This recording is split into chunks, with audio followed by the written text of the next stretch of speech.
Salut à toi, j'espère que tu vas bien et aujourd'hui je vais parler des paramètres d'enregistrement sur Ableton. C'est parti.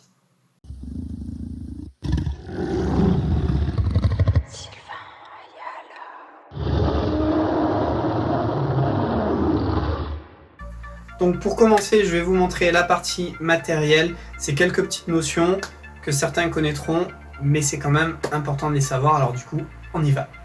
Bon, pour commencer, évidemment, on branche le câble au micro.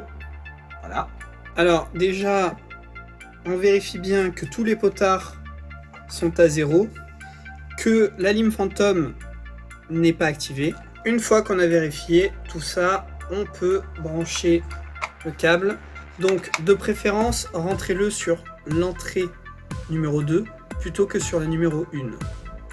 Tout simplement parce que la 1 est plutôt faite pour les instruments, même si on peut enregistrer quand même de la voix.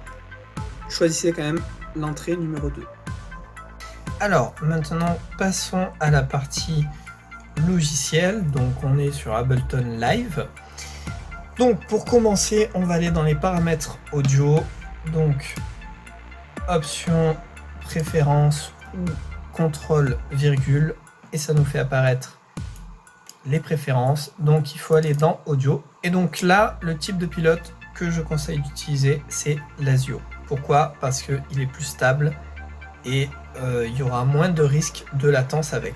Voilà, il est possible d'utiliser celui de base sur Windows, mais moi je conseille l'Asio. Donc on sélectionne l'Asio.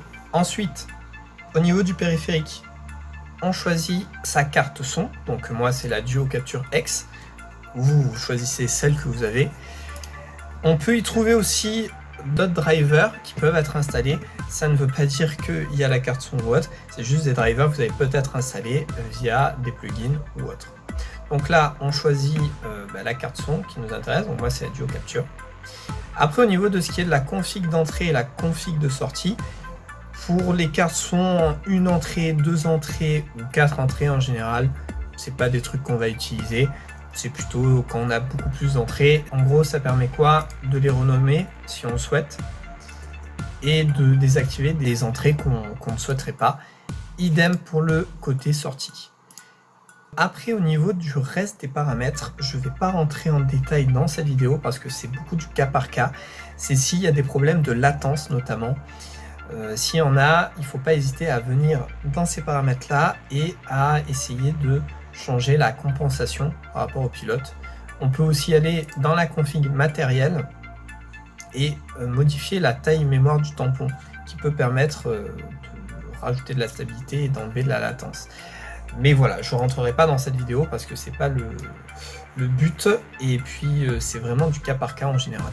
Une fois que ça c'est fait, on peut fermer. Il ne reste plus grand chose à voir. Maintenant, on va aller dans la section qui est ici.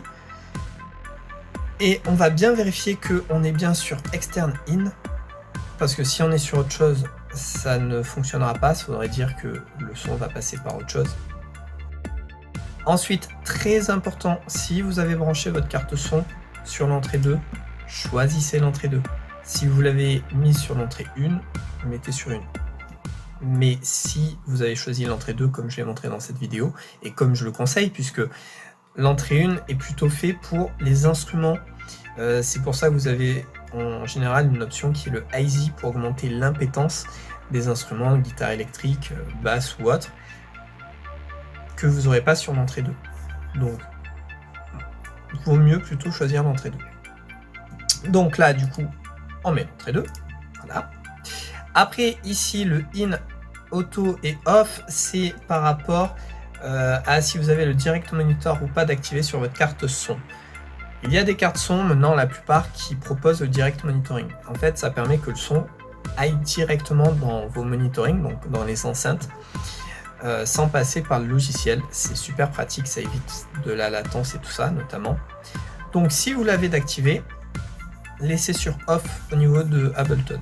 Si il n'est pas activé ou si vous ne l'avez pas, ben là vous pouvez choisir entre auto ou in. Auto, ça évitera qu'il soit tout le temps activé, in il sera tout le temps activé. Ensuite au master, ben, tout simplement, hein, c'est parce qu'on veut que ça soit dans le master. Et puis voilà, après Il reste juste à activer la piste, à l'armer, parce que l'activer c'est ici, mais il faut armer la piste. C'est-à-dire que si tout ça est bon mais qu'on n'arme pas la piste, ça enregistrera rien du tout. Donc pensez à bien armer la piste, à ce qu'elle soit activée.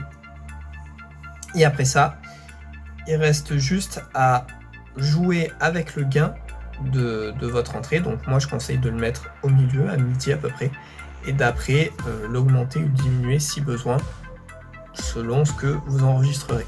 Voilà, et puis c'est tout. Donc voilà, j'espère que cette vidéo t'aura plu. N'hésite pas à me dire en commentaire ce que tu en as pensé, ou s'il y a même d'autres sujets que tu aimerais que je fasse. Et puis ben voilà, il reste plus qu'à enregistrer maintenant, donc à toi de jouer.